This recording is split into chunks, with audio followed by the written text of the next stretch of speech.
అదేంటో కానీ ఏబిఎన్ వెంకటకృష్ణకి గత ప్రభుత్వంలో ఏం చేసినా కనబడట్లేదట. కానీ ఈ ప్రభుత్వంలో చంద్రబాబు ఏమీ చేయకపోయినా కానీ ఈయనకు బాగా కనబడుతుంది అట్లా. అదే ఇప్పుడు సోషల్ మీడియాలో నెటిజన్లు ఏబిఎన్ వెంకటకృష్ణని ట్రోల్ చేస్తున్నారు. కంపట్లేదా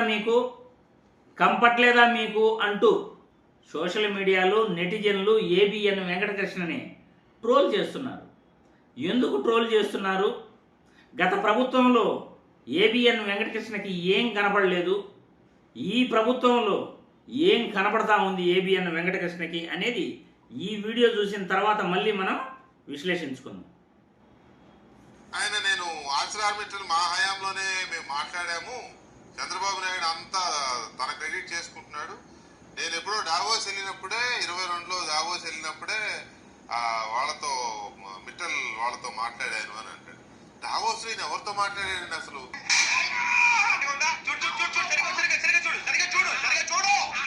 కంపట్లేదా మనకి? మిమ్మల్ని అడుగుతున్నా, కంపట్లేదా మనకి? I did a 30 minutes Zoom call with Aditya Mittal and from that Zoom call already అప్పటికే ఏపీఐసి భూములు మన దగ్గర ఉన్నాయి. ఆ భూముల్లో నుంచి వీళ్ళకి 2200 ఎకరాలు మనం అప్పటికే సూత్రప్రాయంగా వీళ్ళకి ఇవ్వడం కూడా జరిగింది. ఈ లోపల ఎన్నికల కోడ్ వచ్చింది. ఇది జరిగింది. ఇక్కడ చూస్తే ఎన్నికలు అయిపోయిన తర్వాత చంద్రబాబు నాయుడు గారు మనం అంత దూరం తీసుకొచ్చిన ప్రక్రియను ముందుకు తీసుకుపోయినాడు. ఓ జూమ్ కాల్ పెట్టుకున్నాడు, మాట్లాడినాడు, అంతే. ఇప్పుడు చూస్తే పేపర్ చూస్తే ఏమనిపిస్తుంది? అసలు మిట్టల్ అనేవాడు చంద్రబాబు నాయుడు సుందర ముఖార విందాన్ని చూసి వచ్చినట్టుగా బిల్డప్. మీ అందరికీ తెలుసా, ఒకే ఒక జూమ్ కాల్ తో ఈ ప్రాజెక్ట్ తీసుకొచ్చిన ఏకైక నాయకుడు నా సోదరుడు చెప్పుకోవడానికి నేను చాలా గర్వపడుతున్నా. ఆయన నడితే చెప్పింది కరెక్ట్ అయితే, ఒకవేళ అదే కరెక్ట్ అయితే ఆయన దావోస్ లో మాట్లాడితే అది ఇందాక వాళ్ళు అందరు చెప్పినట్టుగా ఏం చూపించలేదు ఇప్పటి వరకు.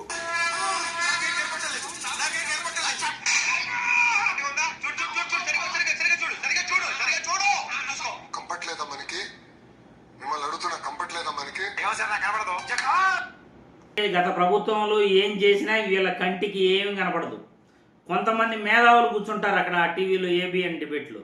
ఆ మేధావులకి అసలు చంద్రబాబు గారు తప్ప ఇంకెవరు ఏం చేసినా ఆ మేధావులకి ఏం కనపడదు.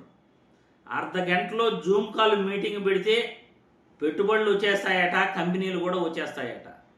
ఎందుకంటే జగన్మోహన్ రెడ్డి గారు అన్నట్లు వీళ్ళ సుందర ముఖార విందాన్ని చూసి కంపెనీలన్నీ కూడా పరిగెత్తుకుంటూ ఏపీకి వచ్చి పెట్టుబడులు పెట్టేస్తారంట.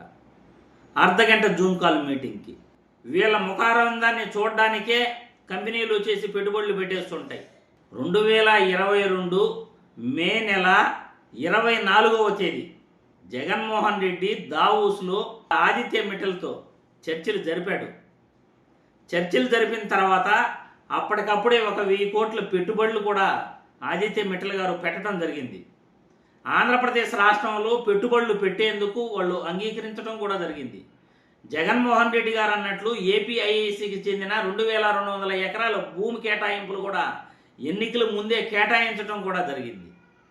ఇవన్నీ ప్రాసెస్ పూర్తి అయితే ఆదిత్య మిట్టల్ గారు నేరుగా ఒక జూమ్ కాల్ మీటింగ్తోనే వచ్చేశారు, కంపెనీ పెట్టుబడులన్నీ కూడా ఆంధ్రప్రదేశ్లో పెట్టేశారు అని గొప్పగా వీళ్ళు ప్రచారం చేసుకుంటున్నారు. అది ఒక్క జూమ్ కాల్తో అర్ధగంట మాట్లాడితేనే పెట్టుబడులన్నీ కూడా వచ్చేస్తాయట. ఇంత దారుణంగా అబద్ధాలు చెప్తూ పోతూ ఉంటే ఒక్కటి కూడా నిజం చెప్పకుండా ఆ కుర్చీ కోసం ఎన్ని అబద్ధాలు ఆడతారండి వీళ్ళు. మనస్సాక్షి అనేది లేదా మీకు? మనస్సాక్షి అనేది లేదా? ఆ కుర్చీ కోసం, మీకు నచ్చిన మనుషుల కోసం తప్పుడు ప్రచారాలు చేసుకుంటూ తప్పుడు మాటలు మాట్లాడుతూ ఎన్ని రోజులు ఇలా అబద్ధాలు చెప్పుకుంటూ బతుకుతారు? అబద్ధాలతోనే మనం కాలాన్ని వెలదీస్తున్నాం. ఈరోజు చంద్రబాబు వల్ల రాష్ట్రంలో ప్రజలకు ఏం ఒరిగింది? ₹1 చెప్పండి, పైసా ఆదాయం చెప్పండి, ఏం లాభం కలిగింది? విద్యారంగం సర్వనాశనం, వైద్య రంగం సర్వనాశనం, ప్రజారోగ్యం గవర్నమెంట్ ఆసుపత్రుల్లో అసలు అందట్లేదు, 108 నిర్వీర్యం అయిపోయినాయి. జగన్మోహన్ రెడ్డి ప్రభుత్వంలో తీసుకొచ్చిన వాలంటీర్ వ్యవస్థ 2,60,000 మంది రోడ్డున పడ్డారు. ప్రతి వ్యవస్థ కూడా ఇలా నిర్వీర్యం అయిపోతూ ఉంటే ఏం జరుగుతూ ఉంది అసలు ఈ ప్రభుత్వంలో అన్నది ఏమి ప్రజలకు అసలు అర్థం కావట్లేదు. మరి మీరు ప్రజలు మీ అభిప్రాయాలను కామెంట్ రూపంలో తెలియజేయాల్సిందిగా వీడియో ద్వారా కోరుతున్నాను.